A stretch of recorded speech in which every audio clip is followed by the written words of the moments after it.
અમરેલી જિલ્લાના ધારીના ચલાલામાં 6.50 કરોડના ખર્ચે સરકારી હોસ્પિટલ મંજૂર કરાવતા ધારાસભ્ય શ્રી જેવી કાકડિયા.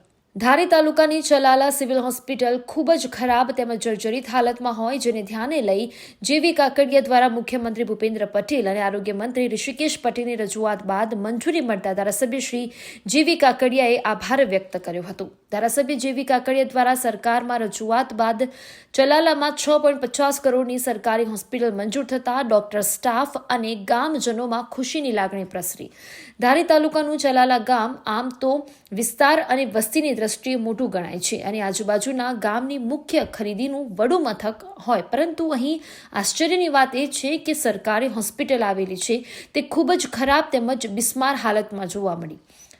અત્યારે ત્યાંના સ્થાનિકો રહેવાસીઓએ જ્યારે દવા લેવા જાય ત્યારે હોસ્પિટલની સ્થિતિ જોઈને પણ ગભરાઈ જતા હોય છે.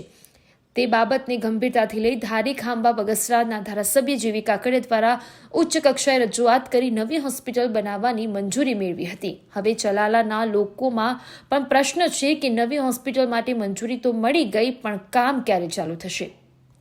કાકડિયા, ધારાસભ્ય ધારી બગસરા ખાંભા. મારું પોતાનું ગામ છે. ઘણા સમયથી આ હોસ્પિટલ નવી બનાવવા માટેની જે કાર્યવાહી શરૂ હતી અને એને લગભગ 15 દિવસ પહેલાં મંજૂરી આપી દીધી અને એ મંજૂરી અત્યારે ખૂબ જર્જરિત જે આપણી હોસ્પિટલ છે એને પાડવા માટેની પણ મંજૂરી આવી ગઈ છે. અને આ હોસ્પિટલ 6.5 કરોડના ખર્ચે જ્યારે મંજૂર થઈ છે ત્યારે આ ગુજરાત રાજ્યના મુખ્યમંત્રી ભૂપેન્દ્રભાઈ પટેલ અને આરોગ્ય મંત્રી ઋષિકેશભાઈ પટેલનો ખૂબ ખૂબ આભાર માનું છું.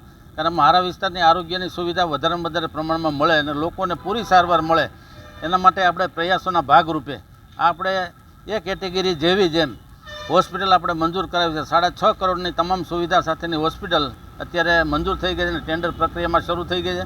લગભગ 2 મહિનામાં આ હોસ્પિટલનું બાંધકામ શરૂ થઈ જશે. ક્યાં સુધીમાં પૂરું થશે? 6 મહિનાની મુદતમાં પૂરું કરી દે, પણ 1 વર્ષની એની જે મુદત હોય, પણ 6 મહિનામાં એજન્સી સારી આવે તો 6 મહિનામાં પૂરી કરી દે. કારણ કે બગસરાને ધારી અમારે 1 વર્ષમાં પૂર્ણ કરેલ છે. મારું નામ ડૉક્ટર મિતેશ સોલંકી છે.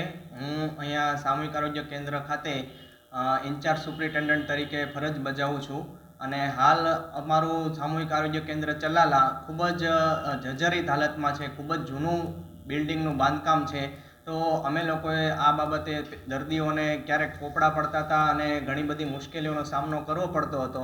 તો આ બાબતે અમે રજૂઆતો કરી એટલે માનનીય ધારાસભ્ય શ્રી જેવીભાઈ કાકડિયાના સઘન પ્રયત્નોથી આપણા માનનીય મુખ્યમંત્રી ભૂપેન્દ્રભાઈ પટેલે આપણા સામૂહિક આરોગ્ય કેન્દ્રના નવા બિલ્ડિંગનું બાંધકામ મંજૂર કરેલ છે, જે માટે કુલ 6.5 કરોડની ગ્રાન્ટ ફાળવવામાં આવી છે.